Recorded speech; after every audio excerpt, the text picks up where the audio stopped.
This is the most difficult of all of the phases of this education. And why it's difficult has nothing to do with you. For you, it can be a culmination, an understanding of where you've been and where you are. And in that sense, enjoyable. But the lives that we're leading are buried in a sediment, and this sediment is under pressure and turning into shale, and probably become coal in another 100 years. And because of this general planetary ambiance, history is the most difficult of all processes. It's difficult because it requires individuality to navigate. You have to be who you are in order to get anywhere in history. And this being who you are includes a recognition of yourself.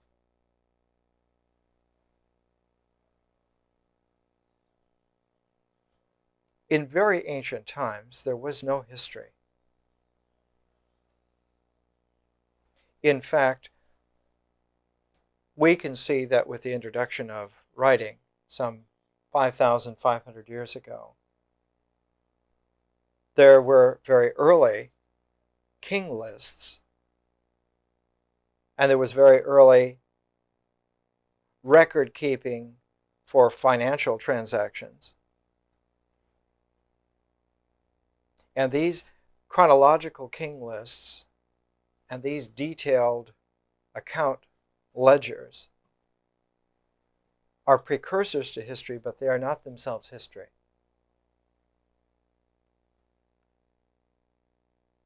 The appearance of history, as a conscious, individuated process, only dates back about 2,500 years.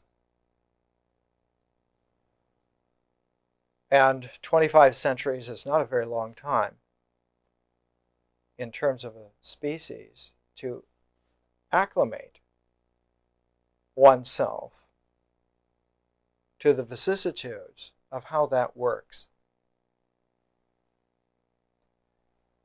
But the recent newness of history and its advanced conscious quality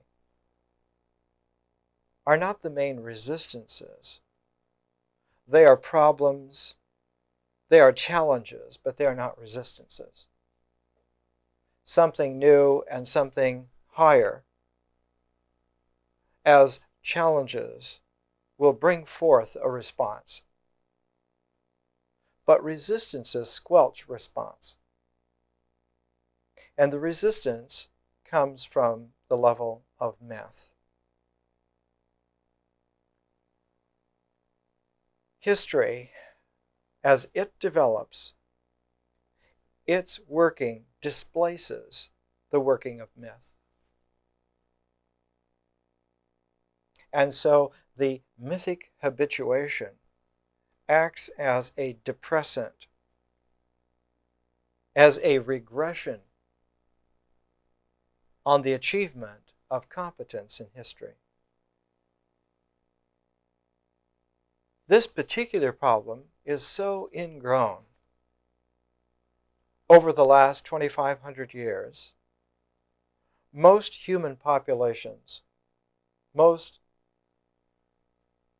large-scale historical movements have produced in their wake a kind of deepening of regression.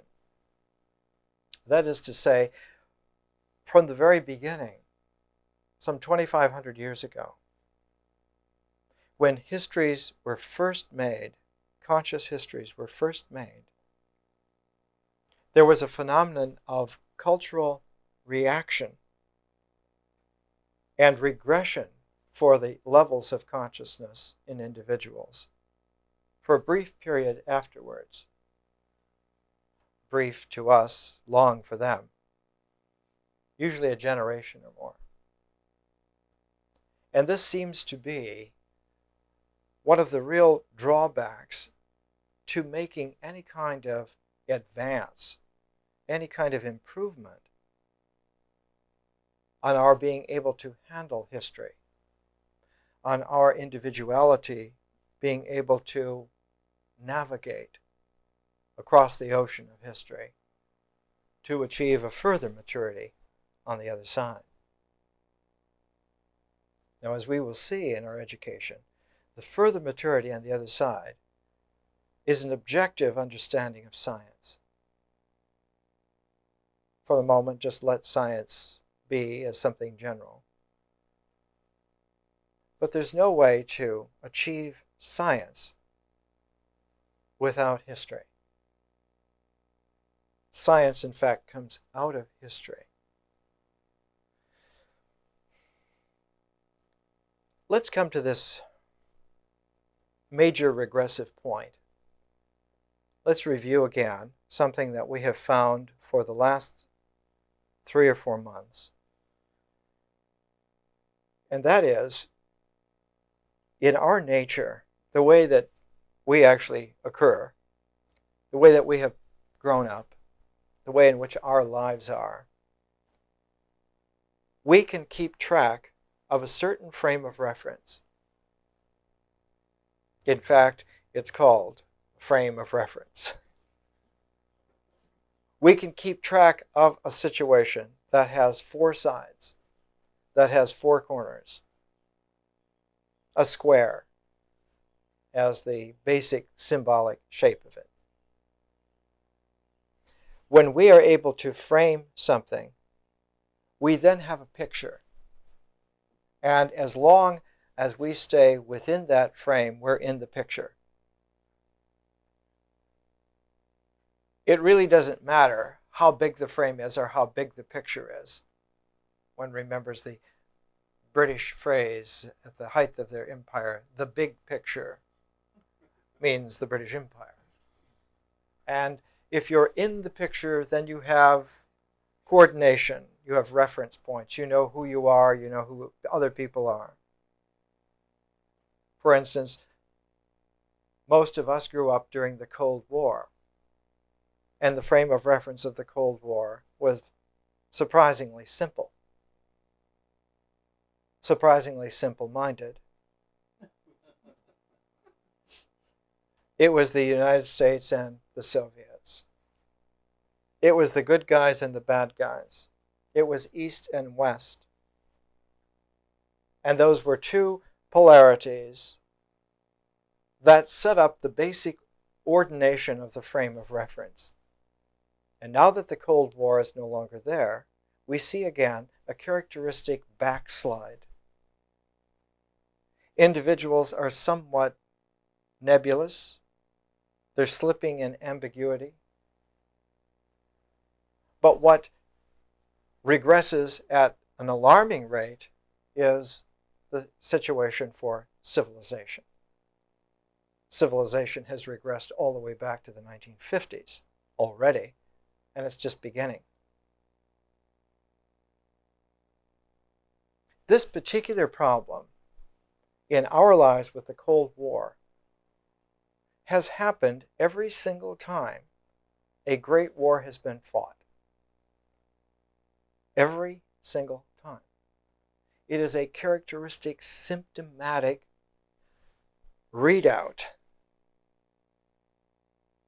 And the first person to ever recognize this, to understand this, was the Greek historian Thucydides, who lived about 2,500 years ago. And that's why we begin the history section with Thucydides. Because Thucydides' book, The History of the Peloponnesian War, is exactly the first conscious recognition of what has become an archetypal problem in civilization. he writes in here, Thucydides, the Athenian, wrote the history of the war fought between Athens and Sparta, beginning the account at the very outbreak of the war, in the belief that it was going to be a great war, and more worth writing about than any of those which had taken place in the past.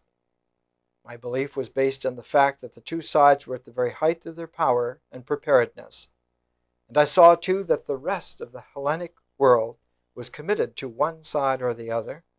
Even those who were not immediately engaged were deliberating on the courses which they were to take later. This was the greatest disturbance in the history of the Hellenes, affecting also a large part of the non-Hellenic world, and indeed I might almost say the whole of mankind. For though I have found it impossible, because of its remoteness in time, to acquire a really precise knowledge of the distant past, or even of the history preceding our own period, yet after looking back into it as far as I can, all the evidence leads me to conclude that these were periods were not great, either in warfare or anything else. And then he goes on, after a few other paragraphs, to say, but the real reason why I write this is that knowing now what I do about conscious personality, and knowing what I know now about historical processes, all of this will happen again and again and again until human beings learn not to participate in this pattern, not to do this scenario. And the whole reason of writing the history of the Peloponnesian War was to put up a warning, a poison sign. Don't drink this water. Now, we will see over the next 4 weeks. We'll get a chance to look at some of the highlights of this. But the basic thrust of Thucydides' History of the Peloponnesian War has to be understood in this way. That history for Thucydides was able to be focused into a limited theme, that the best, most poignant history is one that chooses a theme for itself and carries the theme all the way through. That whatever is necessary to investigate, to fill out that theme, should be investigated to the best of your ability. Whatever is subsidiary to it should be looked at, and then a decision made whether it really goes with it, whether it really contributes, and in what proportion it does. And those aspects of life, even major aspects of life, that do not directly advance the theme, the delineation of the theme, the maturation of the theme to its completion, the telling of the history of whatever that theme is, that should be let go temporarily, momentarily. It's not a part of that history. So that the very first thing that we learn is that Thucydides did not write a history of Greece. He did not write a history of Athens. He did not even write a history of the number one concern of his, which was the civilization of the classical Greeks. But he wrote a history of the war, which threatened that civilization and indeed tore it apart.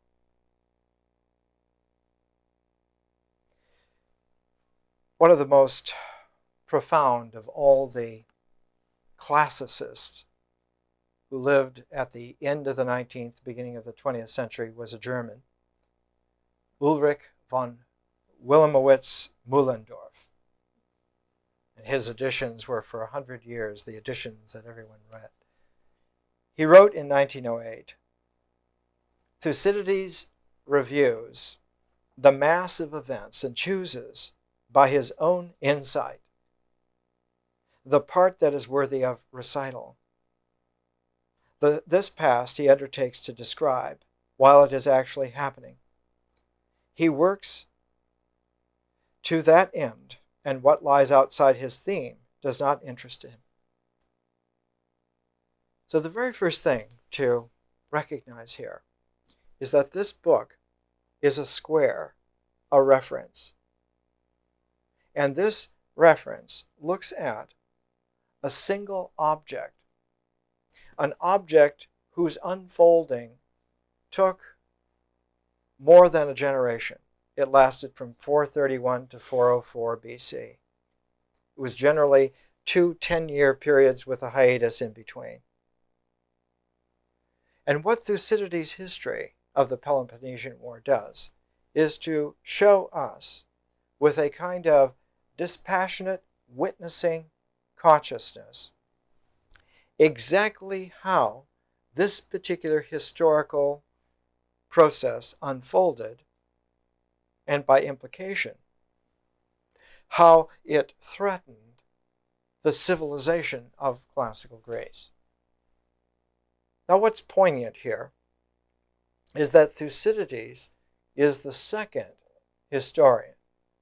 The very first historian was also Greek, Herodotus, who lived about a generation or so before Thucydides. And in Herodotus' book, simply called Historia, the Histories, Herodotus' history includes the Persian Wars.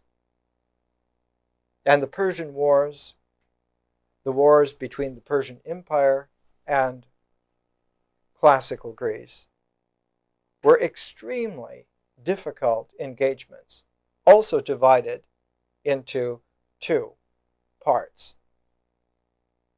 The first part maturing around 490 BC, the second part around 480 BC.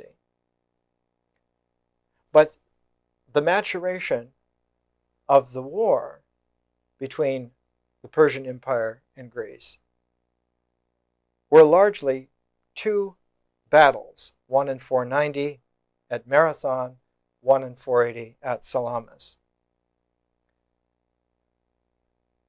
Thucydides says that neither of these engagements, and in fact the whole Persian Wars, were not on the same scale as the war that was fought, that he is chronicling, that he is transforming into a history. The Peloponnesian War was fought by the 2 great powers, the 2 great polarities within that civilization itself. Not someone from outside that civilization threatening it, but from inside. So that the very heart, the very core of that civilization pitted one element against the other.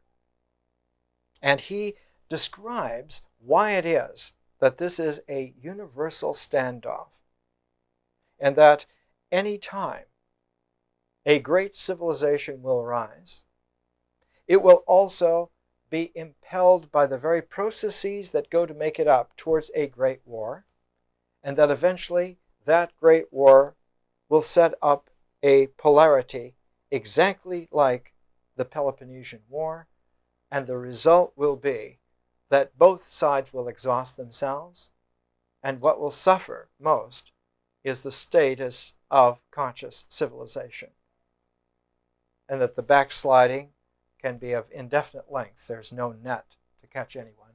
In fact, the only safe spot, the only secure spot, is to regress all the way back to candle burning, back to the level of ritual, or back to the level of heart attacks, back to the level of upset stomachs, back to the level of the body in jeopardy.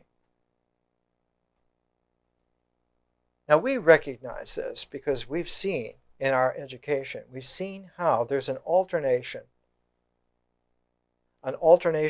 of a phase of process with a phase of objectivity. And we saw that it began with a process phase. It began with nature. That nature was not in any way objective, but a process that happens, that something that is ongoing, a matrix of change. And out of that, existence becomes objective. And existence posits itself. It is posited in the body. The body as our example of species, our particular species, Homo sapiens sapiens, our particular species, man. Our body is the first objective occurrence of our species, of our Homo sapiens sapiens, of our mankind, of our humanness. Nothing in the universe is objective before existence. Before existence, there is only a ceaseless process of change called nature. And as existence is the objective precipitation out of the process of nature, we saw that there is a second process. And that second process is one of language. And we called that by its traditional name, myth. And that the process of language is one of ceaseless change, just like nature. Language, in fact, is very parallel to nature. And that's why, generally on the first level, words stand for things. But they stand for things which have achieved existence. And so, while you can say that the process of language is parallel to the process of nature, its connection with nature is only through ritual, only through the things of ritual. So that the words of language, the names of things, are the root core for language. The verbs are names for ritual actions. The nouns are names for ritual things.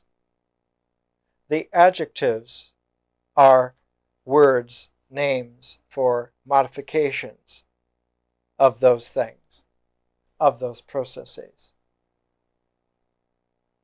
Notice here that in this process of language there is a pairing again, and that the pairing, based on existence, turns out to have the following bifurcation: things and events. And we will see in Thucydides in his history, he's concerned with this basic pair, this basic bifurcation. But the things that he's concerned with are people, individuals. They are the things of the process of history. And what's paired with them are the events. So people and events as a pair. And he holds that parallel frame of reference unrelentingly in his consciousness. When he looks to select and review out of everything that is happening, he selects by using this kind of tuning fork of keeping the pairedness of people and events. The Greek term for events here is erga, like we get our English word eventually, energy, or ergs, erga. And individuals are characterized largely by their biographical quality. And you find great biographies laced through Thucydides' history of the Peloponnesian War. But the ace center of the individual is revealed in the way in which they use their language. And so the Greek word for these speeches which characterize the essence of these individuals are called logoi. Logoi. And so 500 years before the logoi of Thomas about Jesus, 500 years before St. Thomas writes down the sayings of Jesus to convey the personality of Jesus, the archetype of that kind of thing is here in Thucydides for the very first time in the world.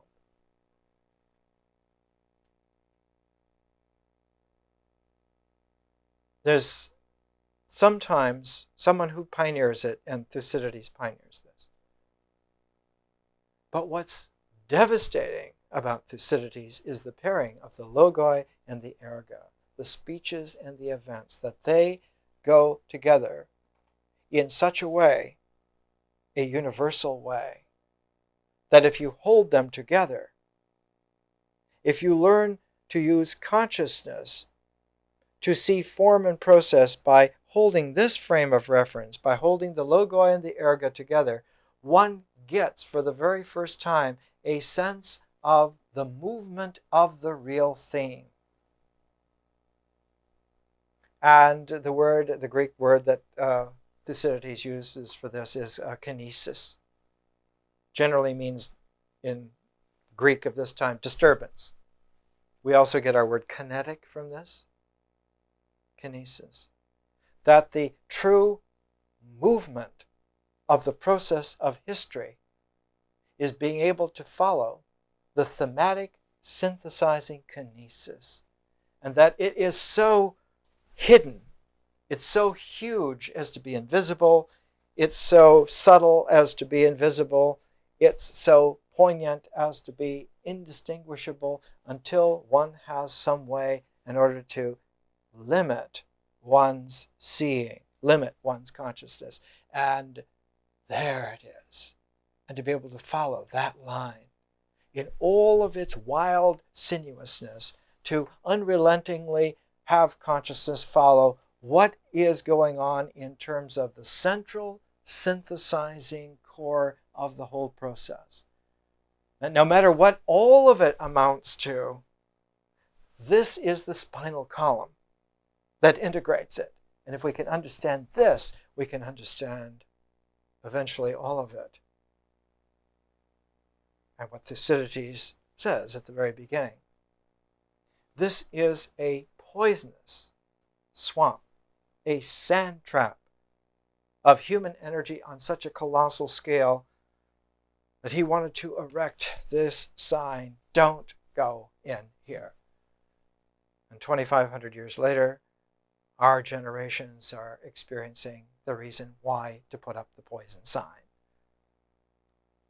Because once the slide starts, it is only reversed by an enormous revolution, by an enormous radical transformation at the level of vision. Once this process has begun, nothing can stop it. And the only solution to the dilemma, to the problem, is to radically change vision. That's all that can be done. You can't array more power against it. It's already used power to produce the dilemma. You can't array non-participation against it. It's already co-opted all of that. You can't be a more powerful super individual. You're just an more interesting player in a dead-end game. Literally, one finds that the entire telephone book of solutions is irrelevant. And the only workable one, single workable one, is the radical visionary transformation. That's all. That's all that can happen. Now in Thucydides, in this history of the Peloponnesian War, in this keeping the sinuous movement of the theme, of the kinesis, keeping it accurately, one has to first find the beginning of it. Because it is so huge, because it is so subtle, because it is so difficult to follow. If one doesn't know the beginning, you could never come upon this trail partway down. You have to find where it starts. And so all great histories have a beginning. They have a starting point. And in this, they're very similar to myths. All mythologies have a creation story. But while a creation story talks about the creation of everything, in history, the beginning is the beginning, the very first point where one can find the synthesizing trail of the theme. Now, for Thucydides, he spends the whole of an introduction and the whole of Book 1 before he gets to the beginning. The beginning of the Peloponnesian War is treated in Book 2. There are 8 books in the whole of the history of the Peloponnesian War. And he begins Book 2 with this sentence: "We now come to the actual outbreak of war between Athens and her allies on one side, and the Peloponnesians and their allies on the other. There was now no further communication between the two sides except through heralds. Once the war began, it continued without intermission. I have recorded the events as they occurred each summer and each winter." Now, just a little bit of background here. Greece, classical Greece, shaped like this.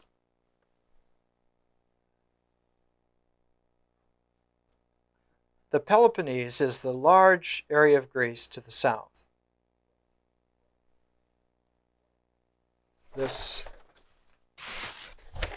area down here, what you might think as the major southern portion of Greece. The Peloponnese is the most basic Sithonius indigenous populations of Greece. Sparta was characteristically the head city because of its military prowess, because of its ancient plain kingship. The Spartans were famous. We still have the word in English, Spartan, which means minimal decoration, very little frills. And in fact, in Sparta, men and women were trained for warfare the same. And they were largely trained nude. They were trained to fight with sword, shield, javelin, in groups, together, nude, so that there was nothing in between. The bare, basic reality of military prowess and their own ritual nature. The heads of Spartan society, there was a king at the outbreak of the Peloponnesian War. His name was Archidamus. And there were ephors who were in charge like elders of the city. And Sparta was like ancient peasant Greece. Landlocked, the basic power was in an army, and the basic power was in sticking together and getting all of the towns and villages to fight together as one. Athens, on the other side, was a far-flung empire. Its power was in naval ships. Its ships could go anywhere. It was mobile, whereas Sparta was collected. Whereas the Spartan infantry was the source of its power, Athens' source of power was fantastic diplomatic acrobatics to piece together far-flung islands islands as far as Corfu and Zakynthos, all the way across to the Aegean up to Lesbos, Chios, most of the Cyclades, and just a few places on the mainland. Athens and its surrounding countryside of Attica, and the countryside over towards the area of the Adriatic. What is the Adriatic Sea? It was 3 or 4 little kingdoms. So Athens was far flung, and Sparta was condensed. Sparta was very plain. Athens was extremely sophisticated. And the Athenians considered themselves always as the cream of the creme. They were the upper class of Greek life. They were the aristocrats of Greek life. And Athens, as a place, as a city, was the downtown of Greek language civilization. They pointed out that while in ancient times it's true that there were kings in places like Argos, where Hera had her wonderful shrine. There were kings in places like Mycenae, places like Tiryns, and that Sparta was of this kind, ancient, traditional, land-bound, peasant stock plainness, but that Athens had been founded by the incredible conscious bravery and courage of a single individual who beat the odds of fate, who pulled out of an impossible situation a victory for himself and for the spirit of a courageous adventuring people, Theseus. That Theseus had been able to pull out of the stubborn power of the bull, had been able to pull out his lady fair, had been able to rescue from the Minotaur, had been able to use his daring individual courage to beat the power of Autochthonian forces. The powers of the earth were defeated by a celestial hero. And so Athens styled itself as the city of celestial heroes. And all through its history, there were great individuals, Erechtheus and Cecrops and many other individuals for over 1,000 years that had set up a fantastic showplace. The original city had been where the Acropolis is now, just the top of the Acropolis and the south-facing bank. All through this development, Athens was always the spectacular place. It was the New York of its day. And everyone else was podunk. Now, just before the Peloponnesian War broke out in 431, for 100 years before then, Athens had outshone every place on earth. They had outshone even its own spectacular heritage. And for the 100 years before the outbreak of the Peloponnesian War, at least a dozen, maybe a score of the greatest individuals who have ever lived in this city. And almost all at the same time. You had people like Aeschylus and Sophocles and Socrates and Herodotus and Pericles, and a whole list of people could be made who are famous now and have been famous since their own day. And Thucydides points out that this was one of the basic causes of the war, that this is an eternal cause of this particular kind of polarized situation that's always there lurking in a civilization exactly at its apex. That the Spartans were jealous and fearful of the Athenians because of their glamour, because of their high-handedness, that if they had power, military power, to go along with this, they would make slaves of everyone else. Whereas Athens was extremely protective of its own glory and considered any threat to its glory to be a threat against the civilization of Greece. They were the defenders of the civilization, of the advance of the civilization. Whereas the Spartan side saw that it was this civilization itself that was the problem. These are the fancy people. These are the highfalutin people who are taking us farther and farther away from basic cultural norms, from the values which we have always had in our villages, in our tribes, in our families, in our traditions.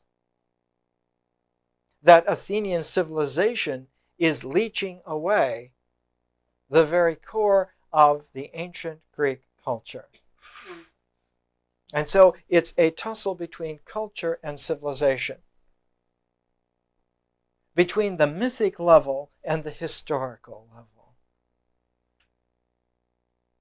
There were no, I repeat, there were 0 historians in Sparta. Zip. There were no tragedians in Sparta. There was nobody writing comedy in Sparta. There are no philosophers from Sparta. There are no great artists from Sparta. There are no great statesmen from Sparta. A Roman traveler named Pausanias, traveling through some 400 years later, was shocked to look at what Sparta was in his time.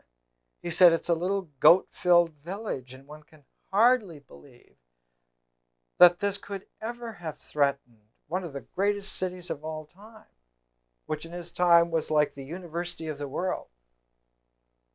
He could hardly believe it. It is a polarity which is there not because of the country bumpkins versus the uptown smoothies. It's synthesizing thread, theme, polarity is the war between myth and history. The Nazis in Germany were on the side of mythic, tribal, reactionary viciousness to save their values, precisely against a civilization that was teaching people not to honor them anymore. That's why that particular war was fought. We want the happy warrior to stand in his Panzer tank and bring back the old days with the courage of bloodlust of the ancient warriors. These people with their new ways are leeching away at our energy, at our pride. We need to teach them a lesson. This ancient quality of the preservation of cultural tradition is the very essence of human experience, as we've seen in our education. Myth is not about mythic stories. Myth is about the very basis of language conveying experience and feeling. So that essentially the Peloponnesian War is a war between the experience of a people and their basic feeling against a transformational consciousness of individuals pioneering something new. And the more that they pioneer something new, the more that the old mythic feeling experience disappears and some who knows what new thing happens. And that this new thing, as it takes shape, takes the shape of objects of science.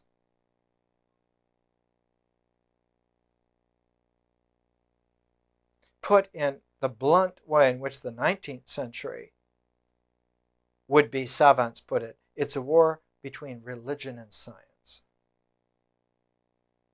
It's a war between the tribe and the individual. It's a war between people who share feeling and individuals who share a conscious vision. It's a war between cultures and civilization. Now, when put in these terms, when couched in this way, you can see that the problem is enormously complex and one hardly knows, well, which side to be on. Isn't there some way to work in some of all of these values? And the answer is the only way to work in all of these values is to have a comprehensive education like this. And consequently, the most comprehensive educator of that whole era, Plato, grew up during the Peloponnesian War. All of his work is an attempt to heed the poison signs posted by Thucydides and find some way in which we can teach ourselves and teach each others and educate and learn how to distinguish consciously without destroying the mythic experiential basis. There must be some way to do it. How to do it, no one knew. And that ignorance extended for at least 500 years. No one knew how to do that. For at least 500 years. And the development around the 1st century AD in the Hellenistic world was the development of a way of salvation. A way of salvation where the soul, the feeling, qualitative, experiential soul is saved from destruction by the conscious development of civilization. That one finds some way to bring the earthly soul into the heaven of higher consciousness. And that's what the whole situation was about in the 1st century AD. Unfortunately, the solution was found too late. As was pointed out by many great historians in the later classical world, not only did Athens and Sparta exhaust each other, but they exhausted the entire Greek world. So that someone outside on the periphery of that Greek world eventually came along and just simply co-opted all of the energy. And that individual was Alexander the Great,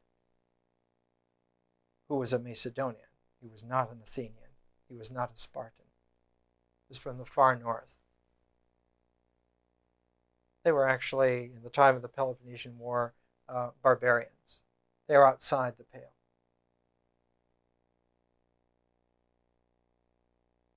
We're going to take a break, but I want to make just one more point here. Because we're not studying Thucydides. We're not studying the Greeks. We're looking at history from our particular process of maturation.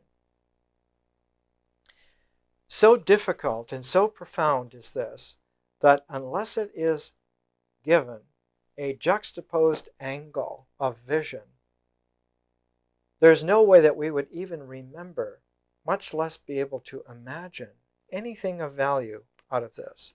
And there have been many students who have just simply let it go, chosen not to show up, not to pursue it, got other things to do. There's nothing else to do in this world at this time than to get out of the burning house where we are. We're cutting this particular work with another, Benjamin Franklin's autobiography. Rarely has there ever been an individual more consciously developed than Benjamin Franklin. And so we're cutting Thucydides' History of the Peloponnesian War exactly at an angle which will hold in terms of this particular structure, this particular book. Remember that the frame that he's using are individuals, especially in their speeches, their logoi, their sayings, and erga, events, what happens. So Benjamin Franklin, as an individual, talking about the events of his life, exactly cuts into, juxtaposes to the Peloponnesian War by Thucydides in a very rarefied way, if I may say so. Thucydides' History of the Peloponnesian War is a jewel, one of the jewels of Western civilization. But we're going to recut this jewel using Benjamin Franklin's autobiography, and instead of having a square-shaped jewel, we're going to have a pear-shaped jewel. We're recutting Thucydides by using Benjamin Franklin. Because in a very real way, Benjamin Franklin is one of the greatest geniuses of all time. He found a way to bring back into play the solution that was achieved in the 1st century AD, but couldn't be put into effect because by that time the whole world was co-opted by Roman power. And we already have discussed the way in which the founder of the Roman Empire, Augustus Caesar, simply considered himself furthering on the achievement of Alexander the Great.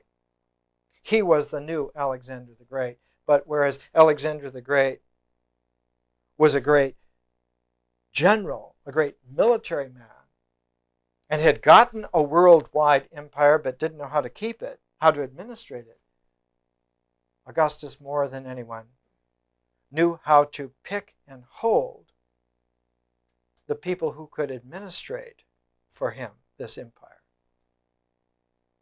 And the true genius of Augustus Caesar was that he was able to keep, through promises, through subtlety, through terror, through overwhelming power, through mythic associations, he was able to keep for 44 years a whole population of excellent people. Excellent in that they were good managers of whatever you had to manage. If you need to build roads across the whole of a continent, they did it. What was, when Augustus took over, simply the Via Flaminia and the Via Appia, by the time he was finished, those roads extended everywhere from Iran to Ireland, and they were all controlled by milestones that read in numbers referring back to milestone number 0, which was in the Roman Forum. All roads lead to Rome was the formula for the power of the Roman Empire.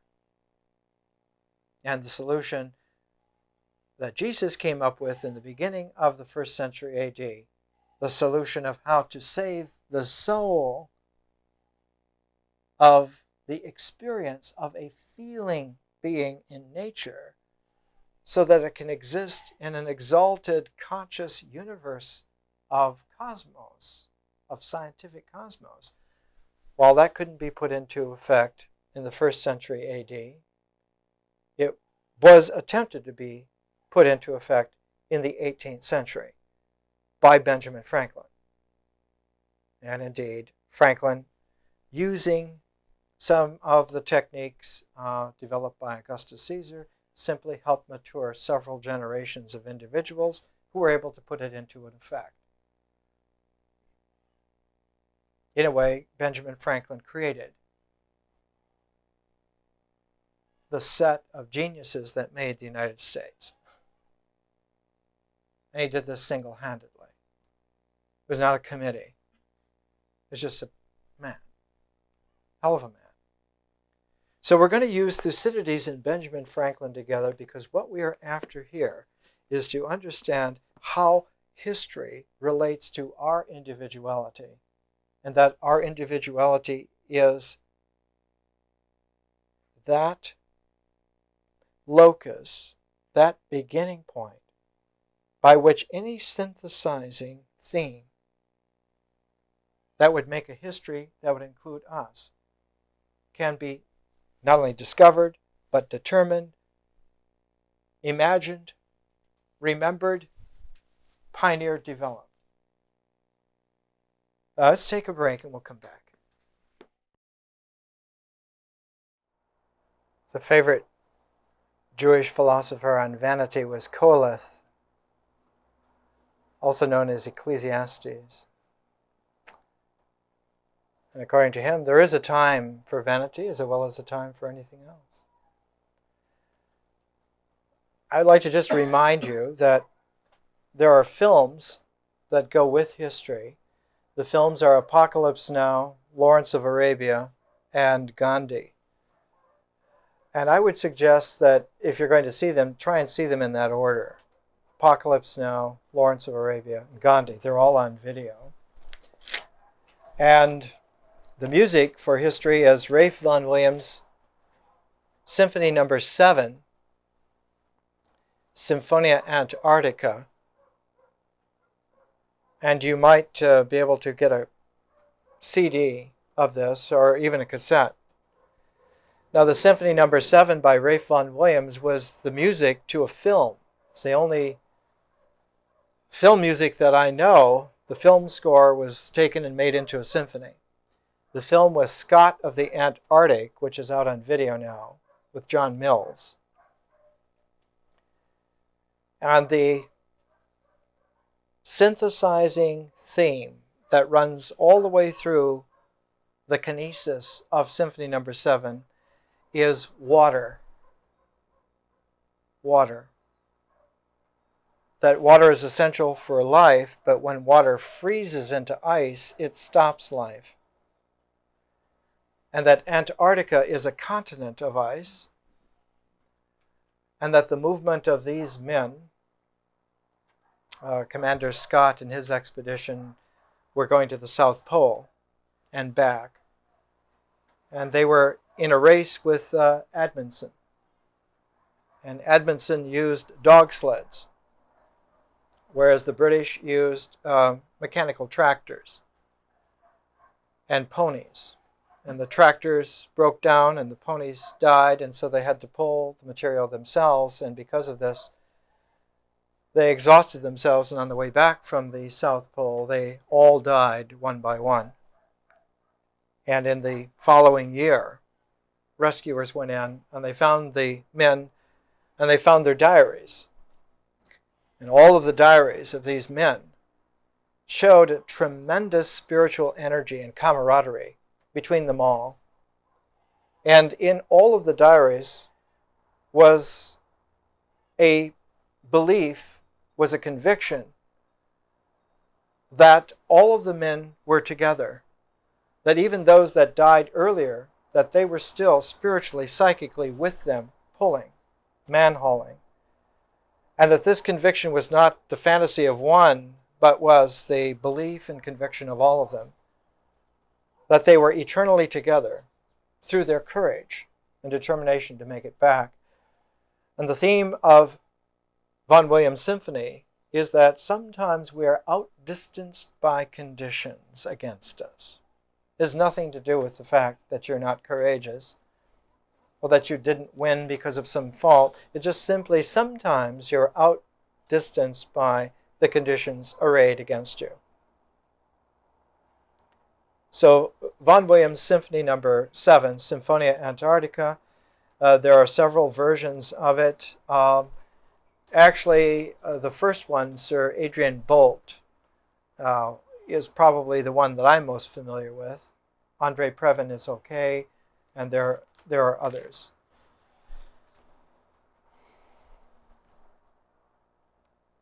Let's come back to history. Let's come back to Thucydides. Let's come back to Benjamin Franklin. let's recap just for a moment. History is a conscious process, and it is complementary to a natural process which is called myth. And that natural processes give way to conscious processes, and natural forms give way to conscious forms. Or to put it in a more structural language, any form that can be integrated can be transformed, and the differential forming that comes out of this is more powerful than the integrated form. Differential forms are more powerful. Differential processes are more powerful. That is to say, in this ladder of efficacy, sometimes in ancient times called Jacob's ladder, as a matter of fact. As one goes up the rungs of Jacob's ladder, one comes closer and closer to the heavens, to the celestial realm. And this celestial realm is the cosmos, the actual fact, the objective fact of the cosmos. But that the last rung before one reaches an objective cosmos where you could be at home, the last rung before that is history. And it is not objective at all. It is a process. But even more difficult, it is a differential process. And the only differential process which we have any acquaintance with at all before history is vision. So that in a way, vision is resonant with history.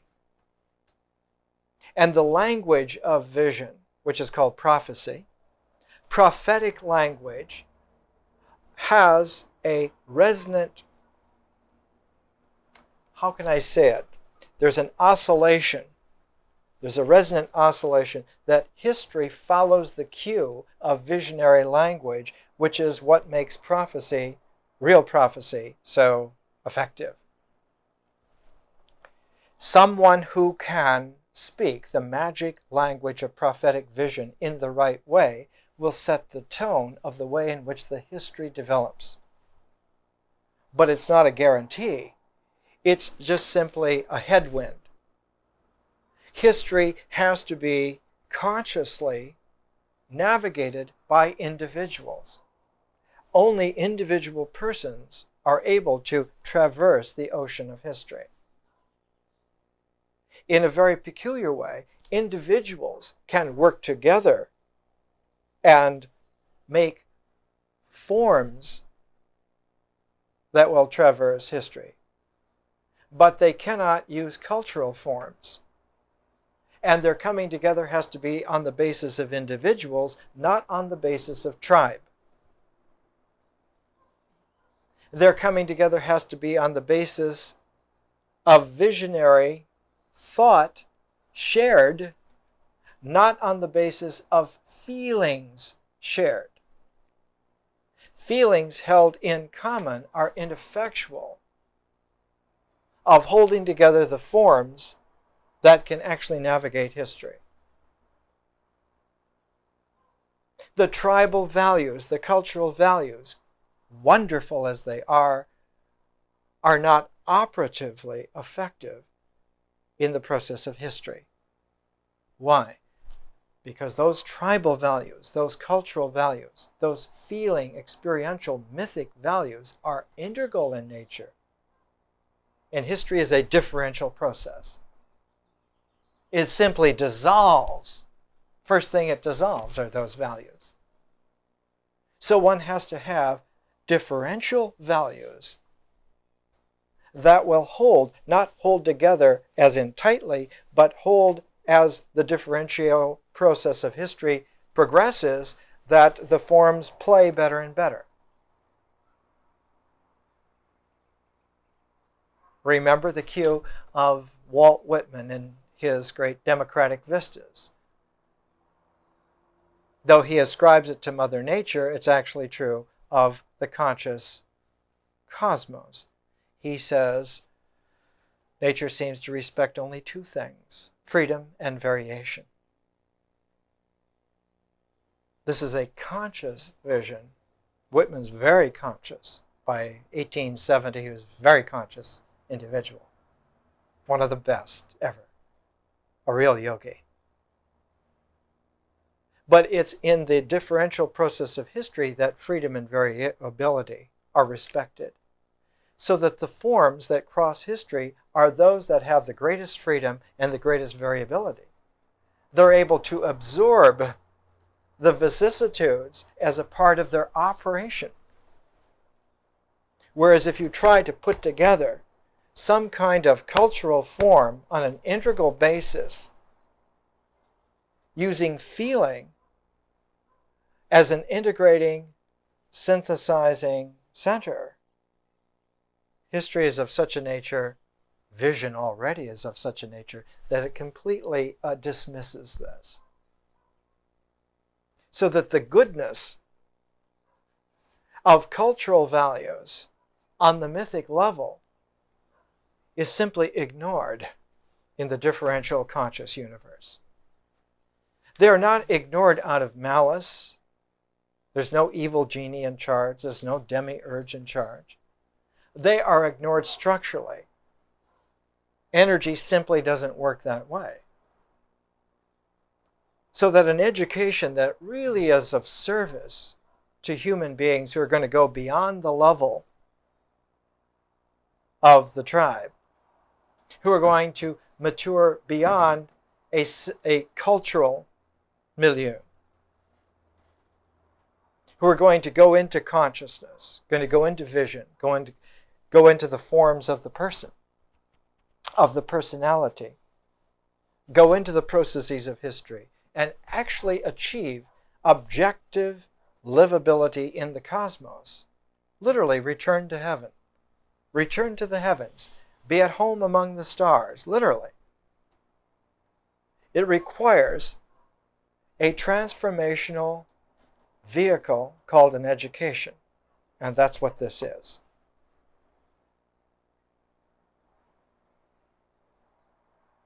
Now, the first attempt to do this sort of thing on a conscious basis, inclusive, was Plato.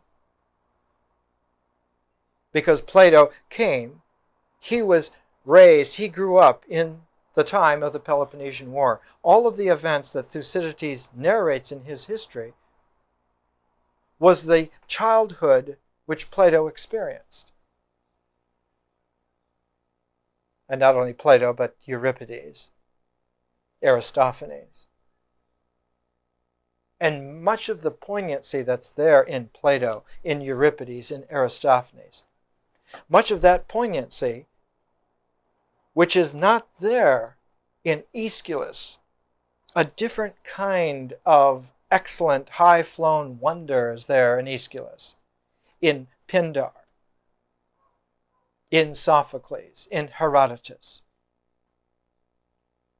The even, elegant gaze of Sophocles is unruffled by events or people.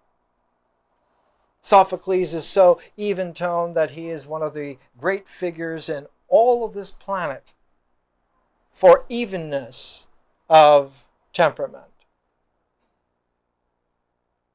The man who followed him so closely that many of his early plays were in competition with the later plays of Sophocles, Euripides, is tortured.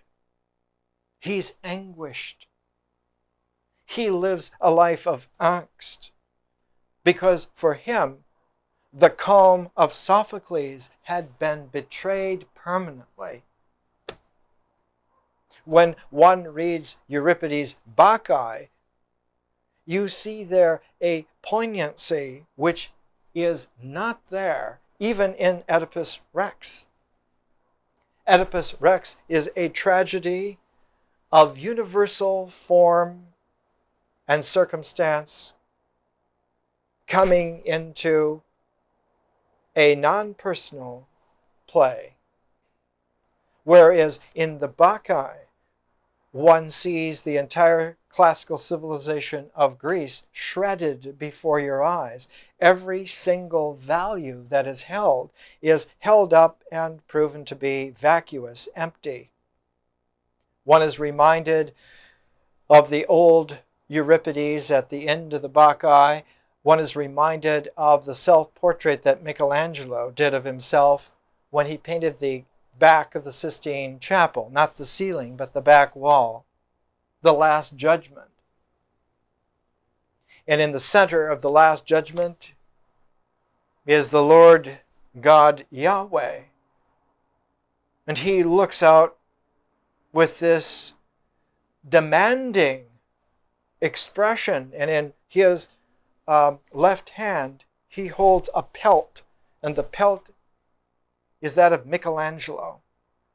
Completely sucked out are the bones that would hold the structure, the flesh that would have been there, the life that would have been there. Just the empty bag of skin of Michelangelo. Because towards the end of his life, Michelangelo, like the old Euripides, lived in a time period where every single value that was understood had been sucked out dry, withered, and left with nothing. Less than nothing, left with a regressive bitterness. Now, one finds in Thucydides a consciousness of this. For the first time in human life on this particular planet, a consciousness that one is dealing here not with bad guys who belong to a different culture from us, different type of people, and that's why we're fighting. But that some larger shape has grabbed both people, both sets of people, and that this larger archetype has distributed the energies of everyone according to its own categories. We have been diced up, Thucydides says in his own way, we have been diced up and distributed into the pawns of a mechanical readout situation which we have no defense against because we don't even understand that we are caught up in this kind of meat grinder. Not only meat grinder, spirit grinder. And that this form is so monstrously subtle and huge that unless other human beings are forewarned against this, they will fall into the same trap. They will go into the same poisonous swamp. And indeed, we've seen that even in our own time, our own lives were ground up. Several generations were ground up in a war which spanned most of the 20th century. In his Nobel Prize speech, William Faulkner in 1954 said, "We have been inundated by fear on such a scale and level that we have even forgotten that we are numbed by it. That this war has been going on since 1914, and by 1954 it had gone on for 30 years with only seeming breaks. But that actually the First World War, the Second World War, the Cold War were separate lunges. They were separate waves in the same set. And this war lasted until the early 1990s. 1914 to almost 1994, 70 years. That's more than 3, almost 4 generations of people. So that not only us, but our parents, our grandparents, our children, were all swept up again into this form. The very form that Thucydides is seeking to delineate. He's not writing a history of Greece. He's not writing a history of Athens. He's writing a history of this war, because this war discloses the skin, the claws, the teeth of a differential beast that has cultures for breakfast It has whole peoples for lunch. It eats natural mankind without remorse.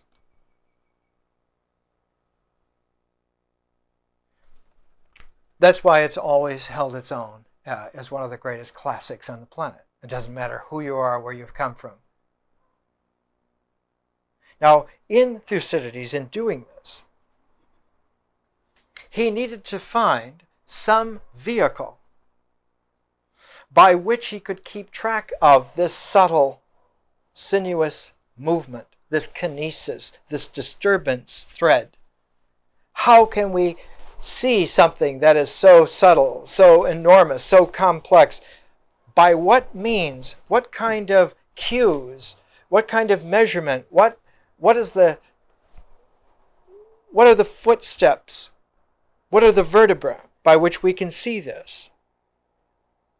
And he says there are two, and they always go together. One is character, people, individuals.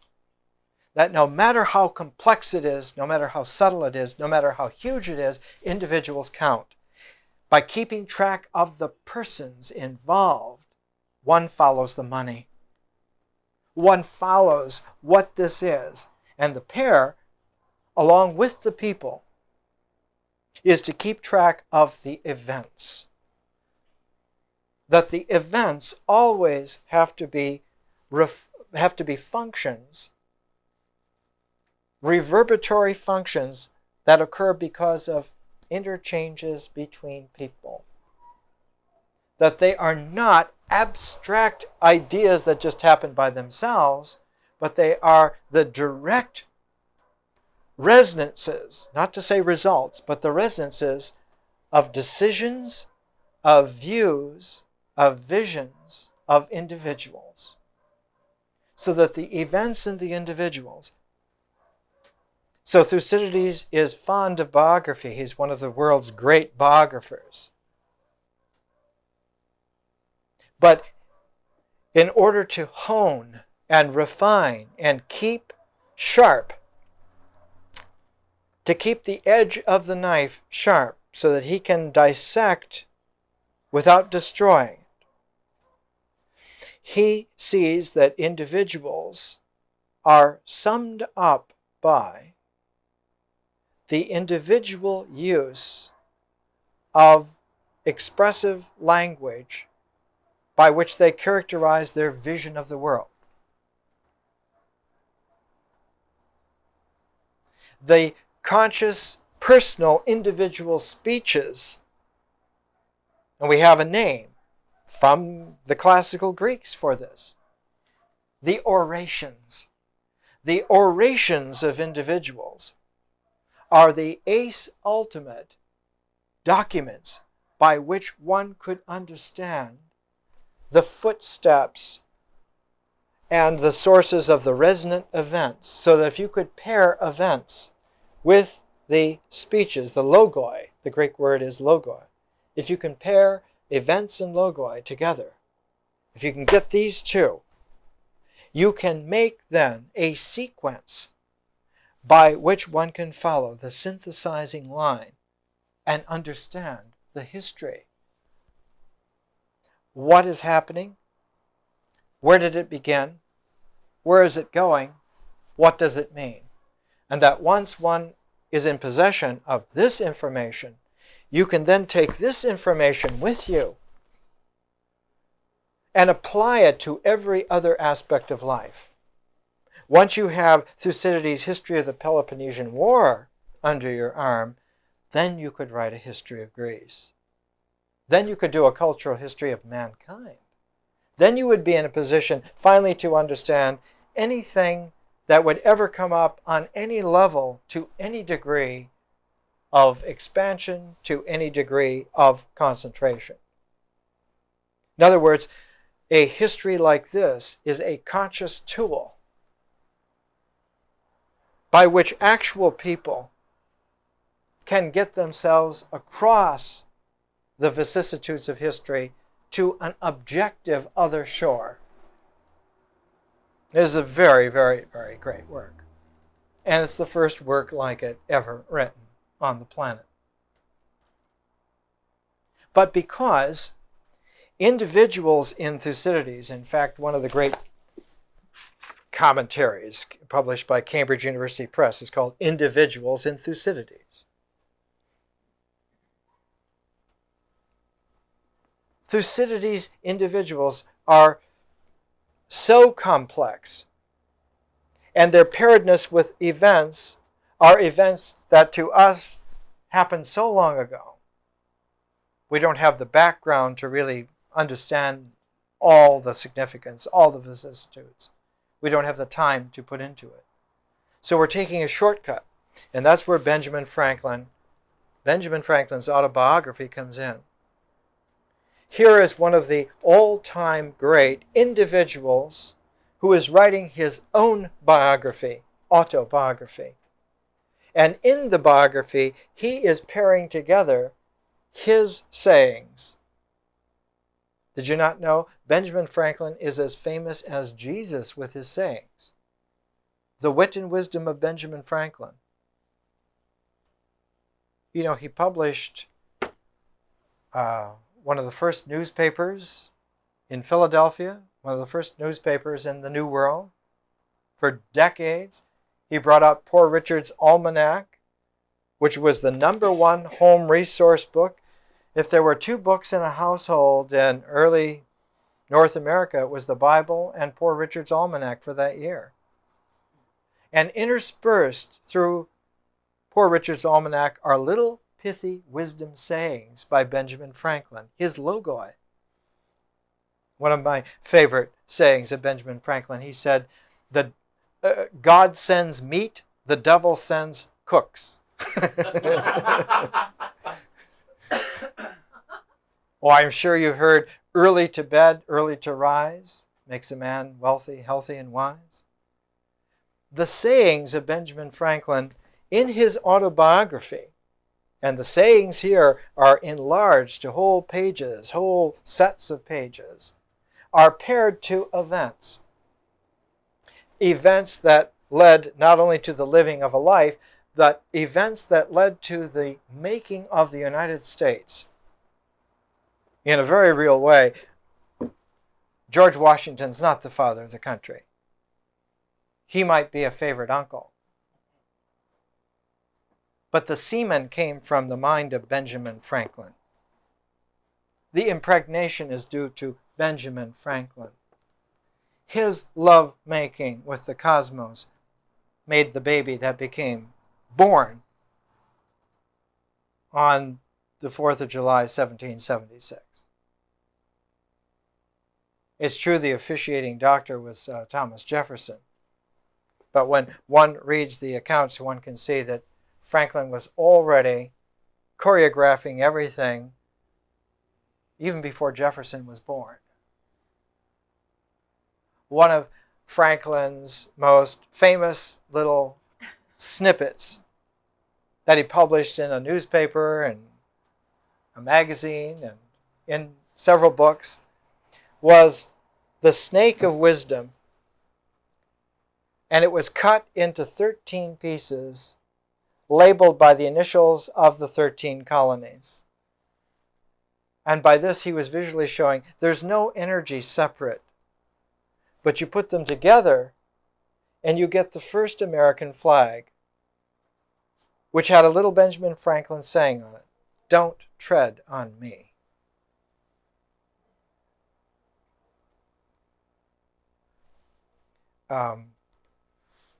Franklin was against making the eagle the national bird.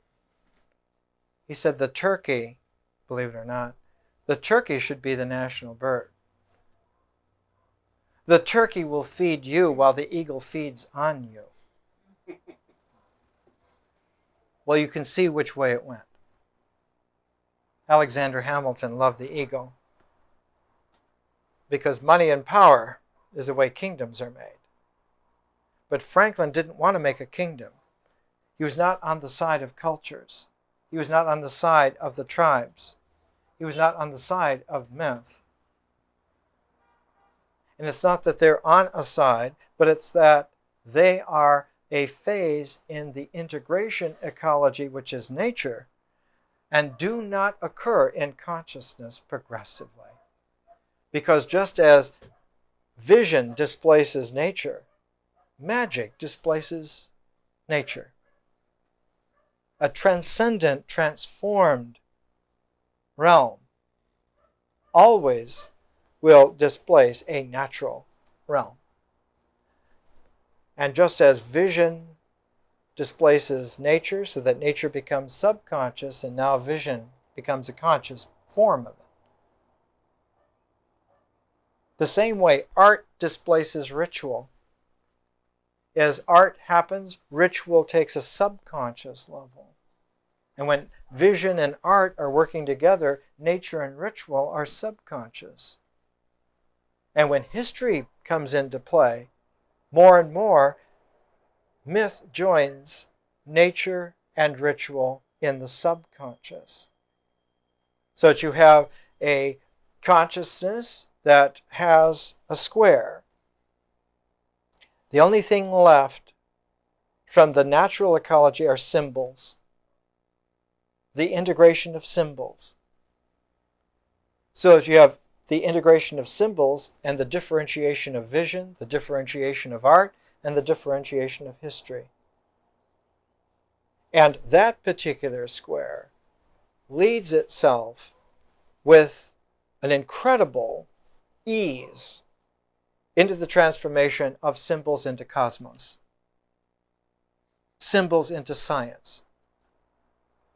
The cosmos is a scientific nature, not a cut and dried science, but an understandable, detailed, vibrant, expanding, conscious nature, a cosmos.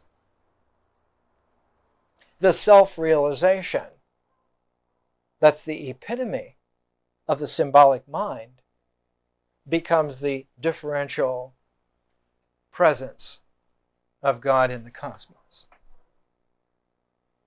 And at that point, the whole ecology of the four phases of nature have transformed into the four phases of consciousness. The universe is then conscious. The whole universe is all conscious. But the difficulty is there with history.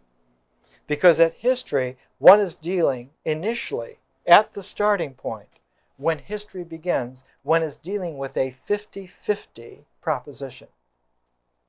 The square, the four quarters that are operative, two of them are integral and two of them are differential. And as soon as you tilt the scales one step towards the differential, one step into history, the reaction starts on the integral side because it doesn't want to slip into subconsciousness. It doesn't want to go there.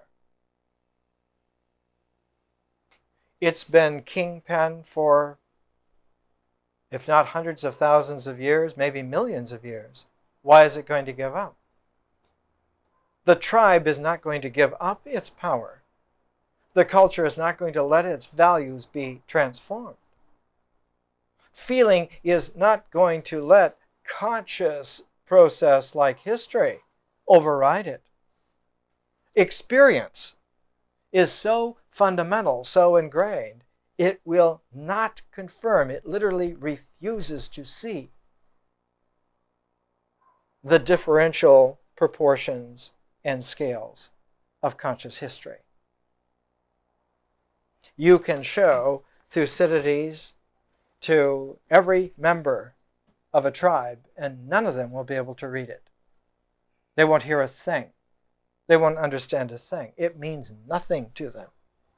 Nothing. So one is up against a stacked deck. The solution to this, the massive solution to this, is to keep from sliding into a culminating war, which then, in a very stylistic way, freezes the opposition into polarity. Not the polarity that one thinks it's frozen into, Spartans versus Athenians, city people versus village people, East versus West, Americans versus Soviets. Those are masks. They're very great issues. They're very great polarities. In their own right, they have a lot of justification, but as Krishna tells Arjuna in the Bhagavad Gita, that is not it. Those are rationalizations compared to the real mind. Arjuna says to Krishna, I am the greatest warrior of my time, but I can't go into battle. These men are my relatives. And Krishna says, this is very true, Arjuna, but that, however true that is not why you're not going into battle. There's a deeper reason. Something deeper than the founding of existence is involved. Something even more important than existence. Something even more important than cultural relationalities. Something even deeper than the structures of the mind is involved here. And Krishna says to Arjuna, he says, Arjuna, what is important for you is to take a moment in this eternal moment which we have to converse with each other and to recognize that you cannot even see the deeper reason because you do not allow yourself the realization pause wherein you could begin to see. You must first of all allow for the pilot light of realization to come on before you can light the torches of freedom and variation so that you can see what's going on. It's the very same language that Plato uses in his great, huge dialogue called The Republic, a dialogue the size of Versailles. And in Book 10 of The Republic, Plato uses what is called the myth of the cave. It's ironic that it should be called a myth. It's absolutely astounding that it should be called a myth, because it is anything but a myth. It is an extended sequential logoi to disclose why the mythic consciousness doesn't work. Not that it's wrong, not that it's old-fashioned, not that it's inadequate. None of those are the reason. The reason it doesn't work is that you're out in space and you have no air, and so those wings are not going to work. You're in an environment where the structure of myth, the structure of experience, no longer works. Experience only works in an integrating nature. That's the only place, and it's wonderful that it is there, because that's absolutely essential. But experience is irrelevant to the perils of conscious history. And it's not a bitter lesson to learn. It's just simply the lesson that one needs to see in terms of how to work with where you are. Job says, curse the day I was born. Better for me that I had never been born than to be caught in the trap I am now caught in. Because you cannot unlearn that consciousness. If you let it go, it sweeps into a regression, and it seeks the last place where it had any kind of bedrock to be firm in.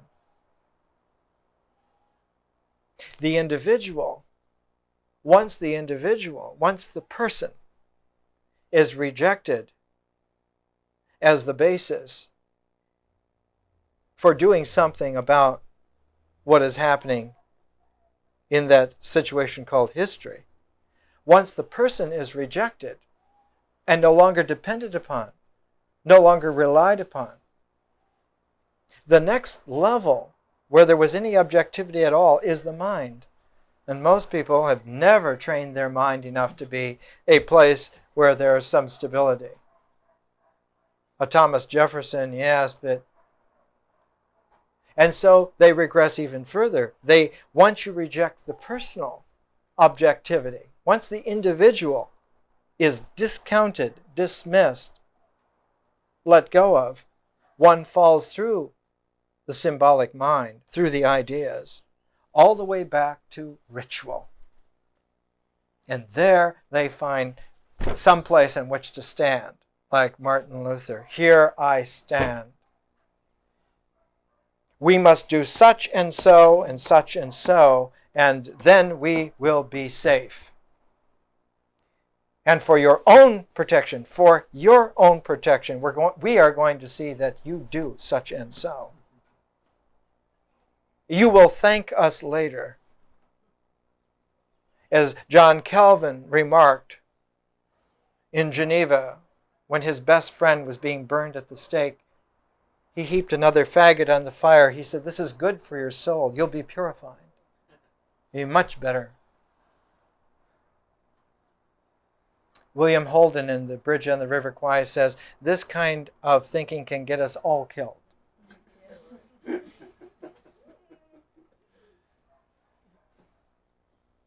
The important thing is not how to die like your conception of a hero, but how to live like a human being. And it is hard, but the alternatives are unacceptable. So we're using here Benjamin Franklin to give us an angle into Thucydides, and the angle in is the individual personality of Benjamin Franklin. He is an exemplary kind of individual that Thucydides bases his whole structure of his history on. So the first point of two. The first point is that the individuality of Benjamin Franklin is an accurate index into the structure of Thucydides in respect to individuals and their absolute importance in determining what history is happening. The second point, corollary to that first point, the point of individuals, is that events that are real are always resonances of individual decisions. What really happens in terms of historical differentiation happens because of decisions made by individuals. Somebody's judgment, somebody's decision has started this, has allowed for this to develop, has kept it going. And so and this is not to be identified with ideation. I'm not talking about ideology at all. If you're talking about ideology, you're talking about a regression. If you put it on an ideological basis, then you have the condition that's for all time diagnosed by the great doctor of civilization, Karl Mannheim, in his great book, Ideology and Utopia. As soon as you displace the individual decision-making capacity and begin trusting in ideology, it's a regression back to the symbolic mind. And the symbolic mind, even though it's in that square of vision, art, history, the symbolic mind is an integrating energy and doesn't function except in a polarizing, antagonistic way with the differential consciousness. And so an ideology always then seeks to reverse the situation, turn history back into myth, just like the Nazis. They don't have any goddamn use for history. We want our myth. And not only that, but to reverse art. We don't want this decadent Matisse. We want things that Albert Speer has designed for the Third Reich, for the good of the German people. But the regression goes even further. We don't want vision. We want to get back to the basics of nature. The powerful should rule. Those who prepare for war should win. And so that's why Mannheim wrote his book, because he was just filled up to here with the crap. It's not only wrong, it's wrong, wrong, wrong, wrong, wrong. It's wrong all along a whole spectrum. And one can consciously show exactly why. Here, here, here, here. Enough red checks on the page to ruin the calligraphy. The title deed to the Third Reich can be edited by someone like Karl Mannheim so that it's worthless. Because that ideology then projects out a fantasization called a utopia. The cosmos is not a utopia. The cosmos is real. The heavens. Galaxies in such large numbers and such vast structures that there are bubbles 400 million light years across where there isn't a single star. Because it's part of the grand foam of the shore. There isn't any ideology that comes anywhere near. Because those ideologies, being of an integral nature, always recursively lead back to the old myths, but this time not the old myths in an energetic, vital way, but the old myths in like clipping the wings of the young. They lead back to the old rituals, back to that superstitious level, where you've got to get a black goat and you've got to have its blood on the dark of the moon, and you can't do anything till you've got that. It's a regression that leads away and considers consciousness the enemy. And Thucydides says this is exactly what happened in the Peloponnesian War, that Athens was identified with an impossibly bright, dazzling civilization that the Spartans had no use for. Not only the Spartans, but most of the whole of the land area of Greece. They were autochthonous people. They didn't want this far-flung naval empire of grace and whipped up ideas. They wanted to have the goats. They wanted to have the values of the old times. And Thucydides points out that Athens, instead of championing the situation as a people, took up the challenge of the Spartans on the level of the Spartans. Instead of continuing to work on the civilization, they prepared for war. And that the war stopped the civilization like hitting a stone wall.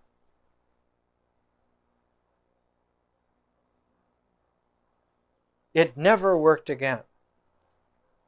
Never. There was no Athenian empire after this. After 400 AD, that was it. Other places, other people. 50 years later, Alexander the Great was born way up in Macedonia, and within 15 years, he was already taking over what Philip, his father, had set up as an empire that just simply swept the old Athenian league into some larger structure, as if it were nothing. Alexander was less received in Athens than he was in Persepolis. In Persepolis, at least, they were willing to either fight with him or negotiate somehow. But in Athens, they were brutal. They wouldn't let him into the city, and they said, "We will only help you under one condition, that if you capture the capital of the Persians, you will burn it to the ground." Alexander was trying to put together a world civilization. He didn't want to burn the other capital to the ground. He wanted the Persian and the Greek peoples, the Persian language and Greek language peoples, to be one people. He had all of his officers marry Persian women so that their children would never again be Greeks or Persians. They would be human beings. And as soon as Alexander died, they all divorced the wives except one. Seleucus was the only one who kept his wife. And Seleucus lived the longest of them all and founded a house that lasted for hundreds of years. The only one. But the Athenians made it a condition, and it sabotaged the whole development of world civilization. Because the Persians have never forgiven Alexander the Great for burning Persepolis. Never, to this day.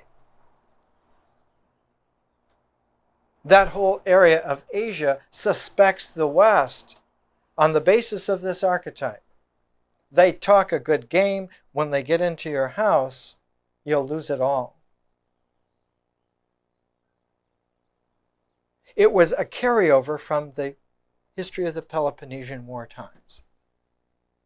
A drop of the poison that Thucydides was talking about brought this curse upon Alexander's ecumeny right up until 1995. Still has never been cured. Even though the records have been examined the last 30, 40 years, and one can see that the decision to burn Persepolis was not Alexander's at all, but the only way that he could keep the Athenian-based section of the Greek world in the ecumeny. And his idea was to rebuild, burn Persepolis, and then rebuild it. But he died before he could rebuild it.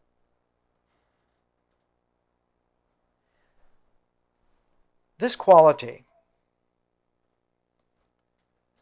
the quality of being trapped in a pernicious dilemma, is what Thucydides is all about.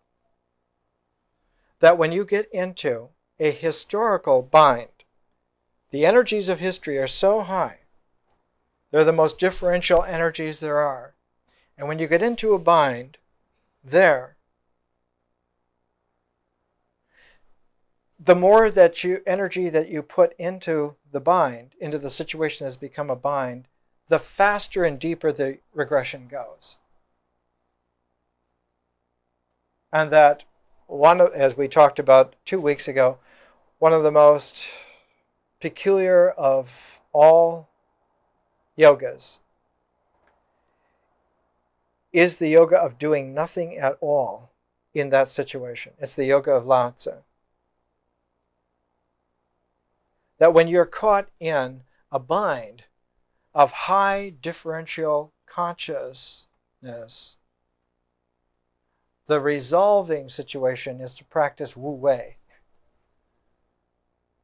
Doing nothing at all. Doing specifically exactly nothing at all. And the intelligence behind this is that the achievement of vision as a differential process has already occurred. The vision is already there. It's operating. Otherwise, there wouldn't be a history. And that the individuation of the personality has taken place to such an extent that there are individuals who are real. And if the vision is there working and individuals are real, the historical differential development will happen out of that matrix all by itself.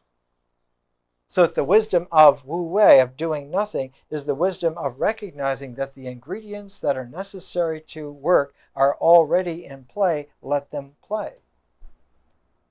It may take a season or so, but eventually they will, of their own structure, of their own accord, of their own differential nature, they will work.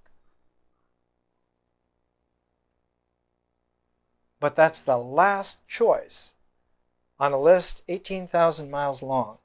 It's the last choice that people, because they're not fully formed as individuals, they don't really share the full vision. They didn't really have the integration of the symbols. They didn't really get the depth of the experience. All that they really had is that they did some of the rituals.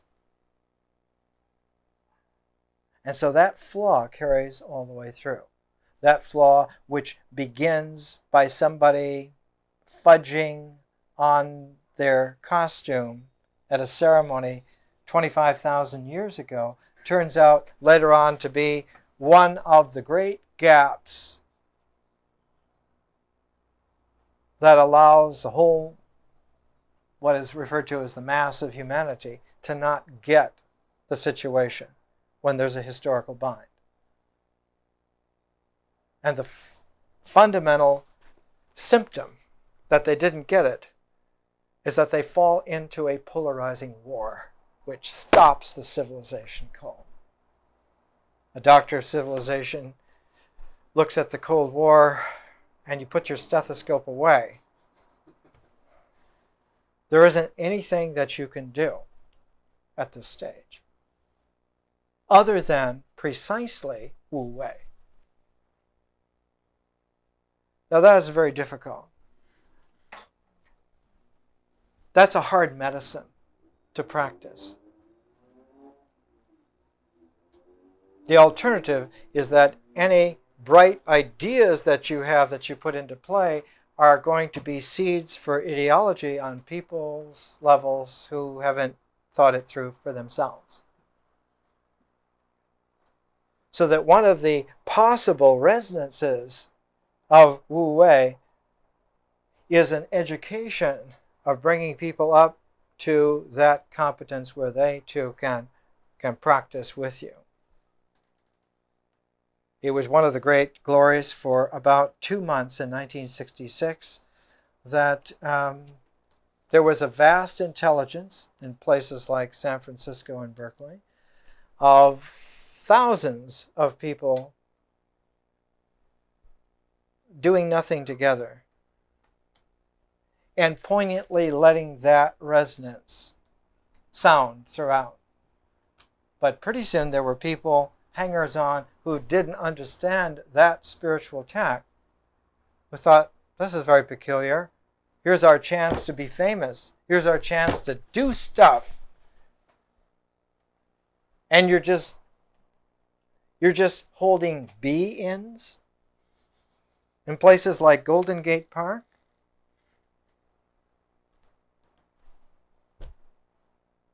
The poster for it was an American Indian on a horse holding up a peace blanket. And on the peace blanket it said, be in together. Just be in. Not against anything, not for anything. Let's just be together.